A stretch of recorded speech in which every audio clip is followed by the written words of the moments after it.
കേരളത്തിലെ പ്രധാന തീർത്ഥാടന കേന്ദ്രങ്ങളിൽ ഒന്നായ തിരുവനന്തപുരം ജില്ലയിലെ കല്ലമ്പലത്തിനും പാരിപ്പള്ളിക്കും ഇടയിൽ സ്ഥിതി ചെയ്യുന്ന ശങ്കരനാരായണ ക്ഷേത്രമാണിത്. വിശാലമായ ക്ഷേത്ര പരിസരത്തിനു നടുവിൽ സ്ഥാപിച്ചിരിക്കുന്ന ഈ ക്ഷേത്രം ശങ്കരനാരായണന്റെ സമന്വയ പ്രതിമയാണ്. ശാന്തമായ അന്തരീക്ഷവും വിശാലമായ ക്ഷേത്രവളപ്പും ഈ ക്ഷേത്രത്തിൻ്റെ പ്രത്യേകതയാണ്. ഇവിടെ ശിവനെയും വിഷ്ണുവിനെയും സംയോജിപ്പിച്ചിട്ടുള്ള ശങ്കരനാരായണ സങ്കല്പത്തിൽ പ്രതിഷ്ഠയുള്ള ക്ഷേത്രമാണ്. ഇതിൽ ഇടതു പകുതി വിഷ്ണുവിൻ്റെയും വലതു പകുതി മഹാദേവൻ്റെയും വിശേഷണങ്ങൾ കാണിക്കുന്നു. ശങ്കരനാരായണ പ്രതിഷ്ഠകളിൽ ഏറ്റവും വലുതാണ് ഇവിടുത്തേത്. പൂർണ്ണമായും കരിങ്കല്ലുകൾ കൊണ്ടാണ് ഈ ക്ഷേത്രത്തിൻ്റെ നിർമ്മാണം പൂർത്തീകരിച്ചിരിക്കുന്നത്. ഹരേ കൃഷ്ണ. രാധരാധേ സർവ്വ രാധാകൃഷ്ണമയത്തിലേക്ക് ഏവർക്കും സ്വാഗതം. തിരുവിതാംകൂർ ദേവസ്വം ബോർഡിൻ്റെ കീഴിലുള്ളതും ദക്ഷിണ കേരളത്തിലെ അതിപുരാതനവുമായ മഹാക്ഷേത്രങ്ങളിൽ ഒന്നായ നാവായിക്കുളത്തെ ശ്രീ ശങ്കരനാരായണ സ്വാമി ക്ഷേത്രത്തിലാണ് ഞാനിപ്പോൾ നിൽക്കുന്നത്. ശിവനും വിഷ്ണുവും തമ്മിലുള്ള ഐക്യത്തെ സൂചിപ്പിക്കുന്ന രണ്ട് മൂർത്തികളാണ് ശാസ്താവും ശങ്കരനാരായണനും. ശങ്കരനാരായണനും അർദ്ധനാരീശ്വര രൂപവും തമ്മിൽ അഭേദ്യമായിട്ടുള്ള ഒരു ബന്ധമാണുള്ളത്. ശങ്കരനാരായണൻ്റെ മറ്റൊരു രൂപമാണ് അർദ്ധനാരീശ്വര രൂപം. രുദ്രനും വിഷ്ണുവുമാണ് ഈ പ്രപഞ്ചത്തിൻ്റെ സൃഷ്ടിക്ക് കാരണമെന്നും അവർ ഇരുവരും ചേർന്നാണ് ശിവൻ്റെ അർദ്ധനാരീശ്വര രൂപം ആകുന്നത് എന്ന് മാർക്കണ്ഡേയ പുരാണത്തിൽ പ്രതിപാദിക്കുന്നു.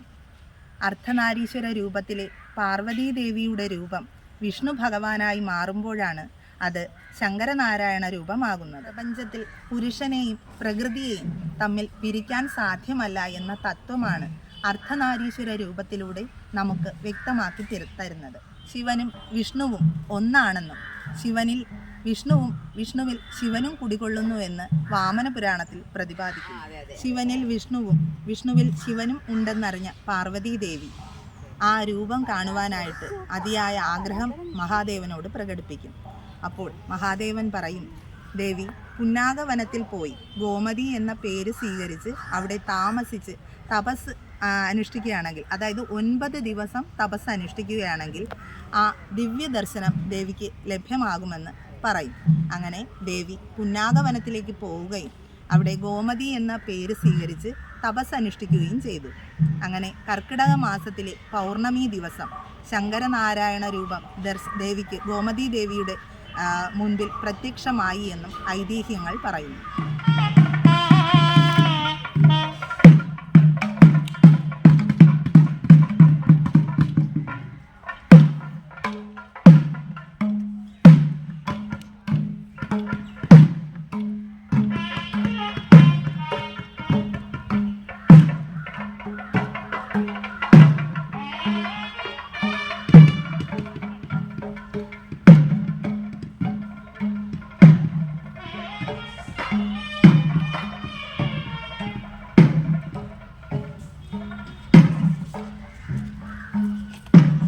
ഈ ക്ഷേത്രത്തിൻ്റെ പ്രധാനപ്പെട്ട ഇവിടുത്തെ ആചാരങ്ങളും ഒരു ദിവസം എങ്ങനെയാണ് തുടങ്ങുന്നതെന്നും അത് അവസാനിക്കുന്നത് എങ്ങനെയാണെന്നും ഒക്കെ ഉള്ള വിവരങ്ങൾ കുറച്ച് അറിഞ്ഞാൽ കൊള്ളാവുന്നുണ്ട്.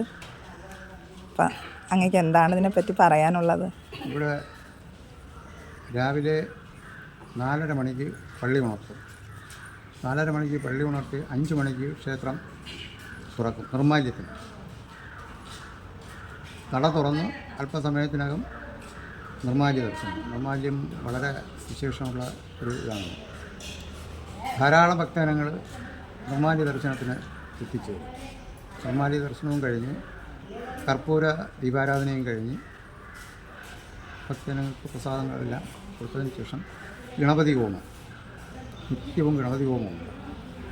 ഗണപതി ഹോമം കഴിഞ്ഞ് അടുത്തതായിട്ട് ഉഷപൂജയാണ്. ഉഷപൂജ കഴിഞ്ഞ് ഉഷപൂജ കഴിഞ്ഞ് അടുത്തത് എതിർത്ത് പൂജ ഉടൻ തന്നെ. എതിർത്ത് പൂജയും കഴിഞ്ഞ് ശിവേലി, നിത്യശിവേലി, കാരണം ഉഷശിവേലി എന്ന് പറയും. ഉഷശിവേലി കഴിഞ്ഞതിന് ശേഷം പിന്നെയുള്ള പൂജയെന്ന് പറയുന്നത് നവകമാണ്, കലശം. അത് നിത്യമുള്ളതാണ്. ഒരു 8:45 മണിക്ക് ഉഷപൂജയ്ക്ക് നവകത്തിന് കയറിയാൽ 9 മണിയാകുമ്പോൾ നവപൂജ കഴിയും. നവപൂജ കഴിഞ്ഞ് അതിൽ നവകം ആട്ടമാണെങ്കിൽ കലശാട്ടം കഴിഞ്ഞ് ഭഗവാന് പിന്നെ ഒരുക്കാണ്. ഭഗവാനെ ഒരുക്കി അതിന് ശേഷം 10:15 മണിയോടുകൂടി ഇതിനിടയ്ക്ക് ഒരു കാര്യം വിട്ടുപോയി. കാരണം ഉഷപൂജ കഴിഞ്ഞ് ഉഷശീലയും കഴിഞ്ഞതിന് ശേഷം 7:45 മണിക്ക് പന്തീരടി പൂജയുണ്ട്. ഇവിടെ 5 പൂജയാണുള്ളത് ഒരു ദിവസം. അത് മഹാക്ഷേത്രങ്ങൾ മാത്രമേ ഉള്ളൂ. എന്നാൽ വർക്കലയോ ശാർക്കലയോ ഒന്നും ഈ 5 പൂജയില്ല. അവിടെയൊക്കെ 3 പൂജയേ ഉള്ളൂ. ഇവിടെ 5 പൂജയുണ്ട്. അപ്പോൾ ഈ ഉഷശീലി കഴിഞ്ഞ് 7:45 മണിക്കാണ് പന്തീരടി പൂജ. പന്തീരടി പൂജ എന്ന് പറഞ്ഞാൽ ഉദിച്ച് 12 അടി വരുമ്പോഴത്തേക്കുള്ളതാണ് പന്തീരടി പൂജ. സൂര്യന് വേണ്ടിയിട്ടുള്ള ഇതാണ് എന്നാണ് പറയുന്നത്. അത് കഴിഞ്ഞതിന് ശേഷമാണ് 8:45 മണിക്ക് കലശപൂജയ്ക്ക് തുടങ്ങുന്നതും അതിനോടനുബന്ധിച്ച് കലശ ആട്ടം കഴിഞ്ഞ് ഭഗവാനെ ഒരുക്കും കഴിഞ്ഞ് 10:15 മണിയോടുകൂടി ആണ് ഉച്ചപൂജയ്ക്ക് ഉള്ള നിവേദ്യവും മറ്റു പൂജകളും നടക്കുന്നത്. 10:30 മണി കഴിയുമ്പോൾ പൂജ ആരംഭിച്ച് 10:45 മണിയോടുകൂടി പൂജ അവസാനിക്കും. അതിനുശേഷം ഉച്ചശിവേലി കഴിഞ്ഞ് നട അടയ്ക്കുകയാണ് ചെയ്യുന്നത്. 11 മണിയോടുകൂടി നട അടയ്ക്കും. ഇവിടെ 11 മണി വരെ സമയം പറഞ്ഞിരിക്കും. പിന്നെ വിശേഷാൽ ദിവസം 1-ാം തീയതി അതുപോലെയുള്ള വിശേഷാൽ ദിവസങ്ങളിൽ ചിലപ്പോൾ സമയത്തിന് വ്യത്യാസം വരും. ഉച്ചപൂജ കഴിഞ്ഞ് നട അടച്ചു കഴിഞ്ഞാൽ വൈകുന്നേരം 5 മണിക്ക് നട തുറക്കും. നട തുറന്ന് ഭക്തജനങ്ങൾ ധാരാളം കാണും. നട തുറന്ന ശേഷം ഇവിടെ നിത്യമെന്ന് വെച്ചാൽ വൃശ്ചികമാസം അങ്ങനെയുള്ള വിശേഷ ദിവസങ്ങളിൽ ചുറ്റുവിളക്കും. അതിനുള്ള കാര്യങ്ങളെല്ലാം ഒരുക്കി 6 മണിയോടുകൂടി ഈ ചുറ്റുവിളക്കെല്ലാം കത്തിക്കും. മണ്ഡപത്തിലും ചുറ്റുവിളക്ക് വെളിയിലും എല്ലാം. അതിന് ചെറുപ്പെന്ന് പറയും. അത് ഓരോരുത്തരുടെ വഴിപാടാണ്. അത് എല്ലാവർക്കും ചിലപ്പോൾ നടത്താൻ ഇത് കിട്ടത്തില്ല, ഡേറ്റ് കിട്ടത്തില്ല. കാരണം വൃക്ഷത്തിലൊക്കെ വളരെ ഇതാണ്, ഒരു കിട്ടില്ല. അപ്പോൾ ഒരു 6 മണിയോടുകൂടി ഈ വിളക്ക് എല്ലാം കത്തിച്ച് കഴിഞ്ഞ് 6:30ക്ക് ദീപാരാധനയ്ക്ക് നടയടയ്ക്കും. 6 മണിക്ക് 6:30ക്ക് ദീപാരാധനയ്ക്ക് നടയടച്ച് ഒരു 5 മിനിറ്റ് കഴിയുമ്പോൾ ദീപാരാധന. 6:35 ദീപാരാധന, ഭഗവാൻ ദീപാരാധന കഴിഞ്ഞ് പിന്നെ ബാക്കി ഉപദേവന്മാർക്കാണ് ദീപാരാധന. ഉപദേവൻ എന്ന് പറയുമ്പോൾ ഇവിടെ ശാസ്താവ് ആദ്യം ഗണപതിക്ക് ദീപാരാധന കഴിഞ്ഞ് അകത്ത് കയറും. ഗണപതിക്ക് നടത്തണമല്ലോ. അത് കഴിഞ്ഞ് ഉപദേവന്മാർക്കെന്ന് വെച്ചാൽ ഹനുമാൻ സ്വാമി, ശാസ്താവ്, യക്ഷിയമ്മ, ദേവി, ഇവർക്ക് ദീപാരാധന എല്ലാം കഴിഞ്ഞ് വേണം. പിന്നെ 7:15 അടുത്ത പൂജയ്ക്ക് ഒരു 7:15 മണിയാകുമ്പോഴത്തേക്ക് പൂജയ്ക്ക് കയറും. 7:30 മണിയാകുമ്പോൾ അത്താഴപൂജ കഴിയും.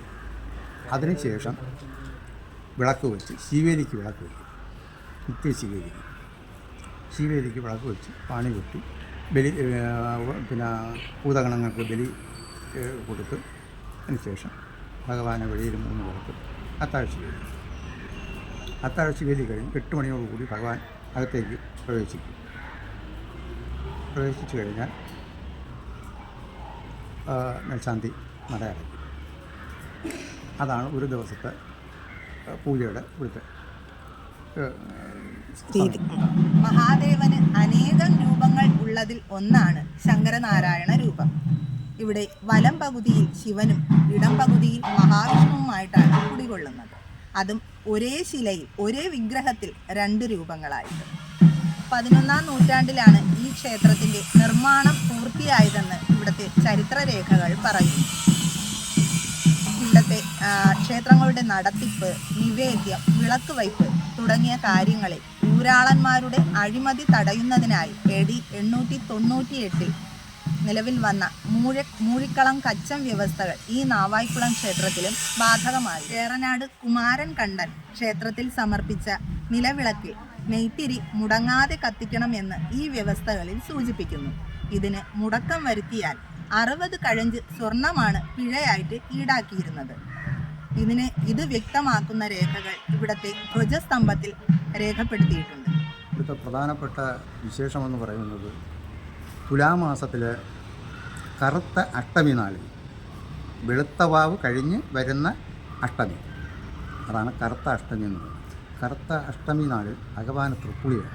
തൃപ്പുളി എന്ന് പറയുന്നത് വലിയ വിശേഷമുള്ളൊരു വഴിപാടാണ്. വർഷത്തിലൊരിക്കൽ മാത്രമാണ് ഭഗവാൻ ഉപ്പും മുളകും കൂട്ടി ആഹാരം കഴിക്കുന്നത്.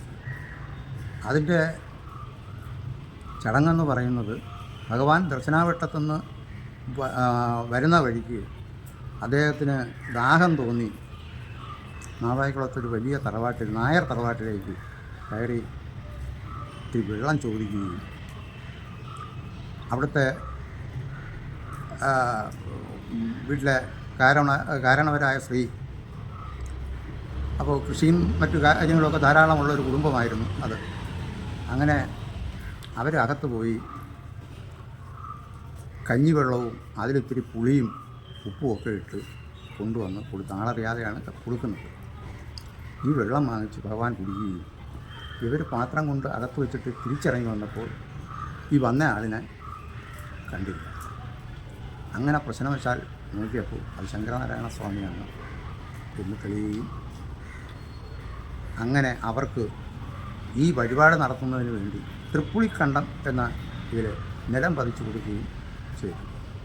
അവരാണ് ഈ എല്ലാ വർഷവും ഈ അഷ്ടമി നാളിൽ, കറുത്ത അഷ്ടമി നാളിൽ ഭഗവാന് പടറ്റിക്കൊലയും പുഴുക്കലരിയും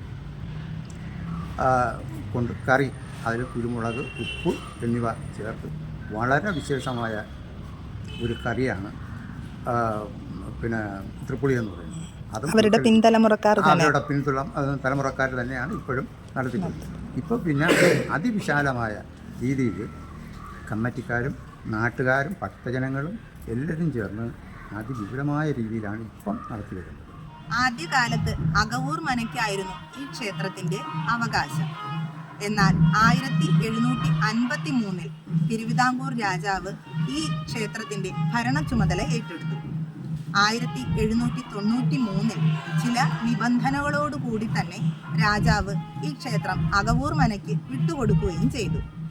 1922 തിരുവിതാംകൂർ സർക്കാരിലേക്ക് വിധേയത്വമുള്ള പ്രൈവറ്റ് ഡിപ്പോസിറ്റ് ദേവസ്വം ഈ ക്ഷേത്രത്തിൻ്റെ ഭരണ ചുമതല ഏറ്റെടുത്തു. AD 7-ാം നൂറ്റാണ്ടിലാണ് ശങ്കരനാരായണ സങ്കല്പം നിലവിൽ വരുന്നത്. വൈഷ്ണവരെന്നും ശൈവരെന്നും പോരടിച്ചിരുന്ന ജനങ്ങൾക്കിടയിലേക്ക് ഏകതാഭാവമുണ്ടാക്കുവാൻ അദ്വൈത സിദ്ധാന്തത്തിൻ്റെ ഉപജ്ഞാതാവായ ശ്രീ ശങ്കരാചാര്യർക്ക് കഴിഞ്ഞു. അങ്ങനെ കേരളത്തിൽ ശങ്കരനാരായണ പ്രതിഷ്ഠ ആദ്യമായിട്ട് തിരുവേഗപ്പുറത്ത് നടന്നു. ഈ തിരുവേഗപ്പുറത്ത് ഈ പ്രതിഷ്ഠ നടത്തിയത് ആദിഗുരുവായ ശ്രീ ശങ്കരാചാര്യർ തന്നെയായിരുന്നു. മേടമാസത്തിലെ ഉത്രിട്ടാതി നക്ഷത്രത്തിൽ കൊടിയേറുന്നതോടുകൂടി ഇവിടുത്തെ ഉത്സവ ആചാരങ്ങൾക്ക് തുടക്കം കുറിക്കും. 10 ദിവസം നീണ്ടു നിൽക്കുന്ന ഉത്സവ ബലിയോടുകൂടിയുള്ള അതിവിശേഷപ്പെട്ട ഉത്സവമാണ് ഈ ക്ഷേത്രത്തിൻ്റെ പ്രധാനപ്പെട്ട ആഘോഷം. ഇവിടെ യക്ഷി ക്ഷേത്രമുണ്ട്, യക്ഷിയമ്മയുടെ ക്ഷേത്രം. ആ ക്ഷേത്രം എന്ന് പറയുന്നത് ഈ അമ്പലം അകവൂർ മനയുടെ വകയായിരുന്നു. അങ്ങനെ ഇരിക്കുമ്പോൾ നമ്മുടെ തിരുവിതാംകൂർ കൊട്ടാരത്തിൽ യക്ഷിയുടെ വളരെ ശല്യം ഉണ്ടാവുകയും ഒരു കർമ്മികൾ വിചാരിച്ചിട്ടും ഈ യക്ഷിയെ ബന്ധിക്കാൻ ഒക്കാതെ വരികയും അങ്ങനെ പ്രശ്നവശാൽ കഴിഞ്ഞ് നാവായിക്കുളത്ത് ശ്രീ ശങ്കരനാരായണ സ്വാമി ക്ഷേത്രത്തിൽ മാത്രമേ ഈ യക്ഷി ഇരിക്കുകയുള്ളൂ എന്ന് തെളിഞ്ഞു. അപ്രകാരം തിരുവിതാംകൂർ മഹാരാജാവ് അന്ന് അകവൂർ മനയുടെ കയ്യിൽ നിന്നും 1/2 സെൻറ്റ് ഭൂമി വിലയാധാരമായി വാങ്ങിച്ച് ഈ ക്ഷേത്രം പണികഴിപ്പിക്കുകയും ഈ യക്ഷിയമ്പലം രക്ഷയെ കുടിയിരുത്തുകയും ചെയ്തു. അതിൻ്റെ ചിലവ് അന്ന് തിരുവിതാംകൂർ ദേവസ്വം ബോർഡ് ഈ ക്ഷേത്രം അല്ലാത്തത് കൊണ്ട് ഐരൂർ ദേവസ്വം എന്ന് പറയും വർക്കല ഗ്രൂപ്പിൽ ഐരൂർ ദേവസ്ഥയിൽ ചെന്ന് ഇതിൻ്റെ ചിലവ് കെട്ടി വാങ്ങിക്കണമായിരുന്നു. കാരണം ഇത് അകവൂർ മനയുടെ വകയായതുകൊണ്ട് ഈ ഇവിടുത്തെ ചിലവ് ലക്ഷ്യമ്മയ്ക്കുള്ള ചിലവുകൾ പിന്നെ മഹാരാജാവാണ് അന്ന് നടത്തിപ്പോകുന്നത്. മഹാരാജാവിൻ്റെ അമ്പലത്തിലൊന്നായ ഐരൂർ ദേവസ്വത്തിൽ ചെന്ന് ഇതിൻ്റെക്കുള്ള ചിലവ് കെട്ടി വാങ്ങി. ഇപ്പോഴും എല്ലാ വർഷവും ഒരു ദിവസം തിരുവിതാംകൂർ കൊട്ടാരത്തിൽ നിന്നും അതിൻ്റെ തലമുറക്കാർ ഇവിടെ വരികയും വഴിപാട് നടത്തുകയും ചെയ്യും. ഇപ്പോൾ വരുന്നത് തമ്പുരാട്ടിയാണ്. ഈ അടുത്ത സമയത്ത് തമ്പുരാട്ടി വന്നായിരുന്നു. എല്ലാ വർഷവും വരും. അപ്പോൾ ഈ യക്ഷി വളരെ ശക്തിയുള്ളൊരു യക്ഷിയാണ്. പണ്ട് ചങ്ങലയിട്ട് ബന്ധിച്ചിരിക്കുകയും ഇപ്പം ചങ്ങല ഉണ്ടോ ഇല്ലയെന്നുള്ളത് അറിഞ്ഞുകൂടാ ശ്രീകോവിലിനകത്ത്. അത്ര ശക്തി സ്വരൂപിണിയായ ഒരു യക്ഷിയമ്മയാണ്. കുട്ടികൾക്കുള്ള എല്ലാ അസുഖങ്ങൾക്കും നേർച്ച നേർന്നാൽ അത് ഭേദമാകുന്ന ഒരു രീതിയാണ് അവിടെ കണ്ടുവരുന്നത്. അവിടെ തൊട്ടിലും കരിവളയും ഒക്കെ ധാരാളം ഭക്തജനങ്ങൾ കൊണ്ടുവന്ന് കെട്ടുന്നുണ്ട്. ആ കുഞ്ഞുങ്ങൾക്ക് വേണ്ടിയാണ്. അത്ര ശക്തിസ്വരൂപിണിയായ ഒരു യക്ഷിയമ്മയാണ് ഇപ്പോൾ. നാവായിക്കുളം ശ്രീ ശങ്കരനാരായണ സ്വാമി ക്ഷേത്രത്തിൽ ദർശനം നടത്തുമ്പോൾ വൈകുണ്ഠവും കൈലാസവും ഒരേ സമയം ദർശനം നടത്തിയതിൻ്റെ അനുഗ്രഹമാണ് ലഭിക്കുന്നത്. ഈ ഒരു സൗഭാഗ്യം മറ്റൊരു ക്ഷേത്രങ്ങളിലും ലഭിക്കുന്നതല്ല. മൃത്യുദേവനായ ശിവനും സകല രോഗനാശകനായ ധന്വന്തരി ഭാവത്തിലുള്ള വിഷ്ണു ഭഗവാനും ചേർന്നുള്ള പ്രതിഷ്ഠയാണ് ഇവിടെ കുടികൊള്ളുന്നത്.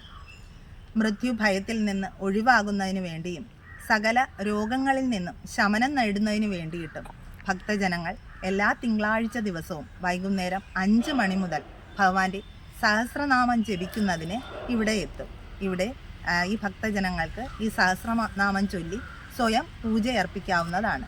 എല്ലാ ഭക്തജനങ്ങൾക്കും ഈ സഹസ്രനാമം പാരായണം ചെയ്യുന്നതിന് ഇവിടെ എത്താവുന്നതാണ്. ഭഗവാൻ ഏറ്റവും വിശേഷപ്പെട്ട വഴിപാടാണ് തുലാപായസം. ഈ തുലാപായസം എന്ന് പറയുമ്പോൾ ആളുകൾക്ക് അറിഞ്ഞുള്ള തുലാമാസത്തിൽ നടത്തുന്നതാണ് എന്നൊക്കെ ചില രക്ഷിച്ചിട്ടുണ്ട്. അങ്ങനെയല്ല. ഈ തുലാപായസം എന്ന് പറയുന്നത് ഇത്ര തുലാം അരിയും ഇത്ര തുലാം ശർക്കരയും ഇത്ര തുലാം ഏലക്ക ഇത്ര തുലാം കൽക്കണ്ട് മുന്തിരി എല്ലാം തുലാം കണക്കാണ്. പണ്ടത്തെ രീതി അനുസരിച്ച് ഉള്ള തുലാം അനുസരിച്ചുള്ള കൂട്ടാണ് ഈ തുലാപായസം എന്ന് പറയുന്നത്. അത് വിശേഷമായ ഒരു വഴിപാടാണ്. അതിവിടെ കാര്യസാധ്യതയ്ക്കും മറ്റും ഒക്കെ ധാരാളം ഭക്തജനങ്ങൾ നിത്യവും നടത്തി വരാറുള്ള വഴിപാടാണ്. ദർശനത്തിൽ വളരെ പ്രധാനപ്പെട്ടതും സകലവിധ രോഗത്തിന് ശമനത്തിന് ഉതകുന്നതുമായിട്ടുള്ള ദർശനമെന്ന് പറയുന്നത് നിർമാല്യ ദർശനമാണ്. ഭക്തജനങ്ങൾക്ക് വളരെ ക്ഷമയോടുകൂടി തന്നെ ഭഗവാനെ വന്ന് ദർശിച്ച് ശങ്കരനാരായണ സ്വാമിയുടെ അനുഗ്രഹ ആശിസ്സുകൾ ലഭിക്കുവാൻ സാധിക്കട്ടെ എന്ന് പ്രാർത്ഥിച്ചുകൊണ്ട് സർവം ശ്രീ രാധാകൃഷ്ണാർപ്പണമസ്തു. ജയ് ശ്രീ രാധേയേ രാധേ. ശ്രീ ശങ്കരനാരായണ സ്വാമി ക്ഷേത്രത്തിലേക്ക് എന്നെ ക്ഷണിക്കുകയും ഇവിടുത്തെ ഒരു വീഡിയോ ചെയ്യണമെന്ന് എൻ്റെ അടുത്ത് പറയുകയും അതിനുള്ള പ്രോത്സാഹനവും എല്ലാ അറിവുകളും തന്നത് വൃന്ദ ചേച്ചിയാണ്. ഈ അവസരത്തിൽ വൃന്ദ ചേച്ചിക്ക് ഞാനെൻ്റെ നന്ദി അറിയിക്കുകയാണ്.